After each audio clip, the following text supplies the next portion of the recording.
चलिए अब देखते हैं। अब ह्यूमन बॉडी के उस मेन कंट्रोल सेंटर की बात करेंगे जो हमारे हार्मोन्स को रेगुलेट करता है।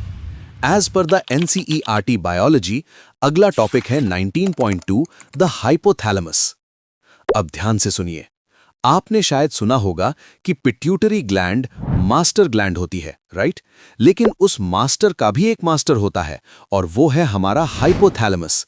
देखिए, हाइपोथैलेमस हमारे फोर ब्रेन के बेस पर होता है, जिसे हम डायनसेफेलॉन का बेसल पार्ट कहते हैं। इसका काम छोटा मोटा नहीं है, ये हमारी बॉडी के फंक्शंस का एक बहुत बड़ा हिस्सा रेगुलेट करता है। इसके अंदर कुछ खास सेल्स के ग्रुप्स होते हैं जिन्हें हम न्यूक्लियाई कहते हैं। ये न्यूक्लियाई ही वो वर्कर्स हैं जो हार्मोन्स प्रोड्यूस करते हैं। इन हार्मोन्स का मेन काम क्या है? ये पिट्यूटरी हार्मोन्स की सिंथेसिस यानी बनना और उनके सिक्रीशन को कंट्रोल करते हैं। हाइपोथैलेमस दो तरह के हार्मोन्स बनाता है, थोड़ा ध्यान से समझना। पहले होते हैं रिलीजिंग हार्मोन्स।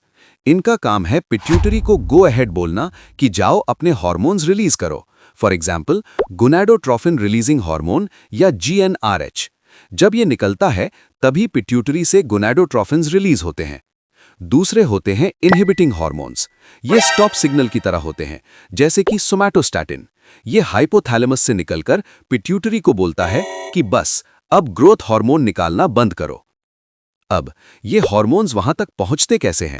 तो देखिए, ये हार्मोन्स हाइपोथैलेमिक न्यूरॉन्स से निकलते हैं, नर्व एंडिंग से होते हुए एक स्पेशल रास्ते से गुजरते हैं जिसे हम पोर्टल सर्कुलेटरी सिस्टम कहते हैं।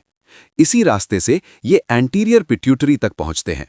लेकिन जो पोस्टीरियर पिट्यूटरी यानी पिछला हिस्सा है ना, वो थोड़ा अलग है। वो हाइपोथैलेमस के डायरेक्ट न्यूरल रेगुलेशन में होता है। मतलब वहां नर्व कनेक्शंस सीधे जुड़े होते हैं। समझ आया यहां तक? तो कमेंट में बताओ।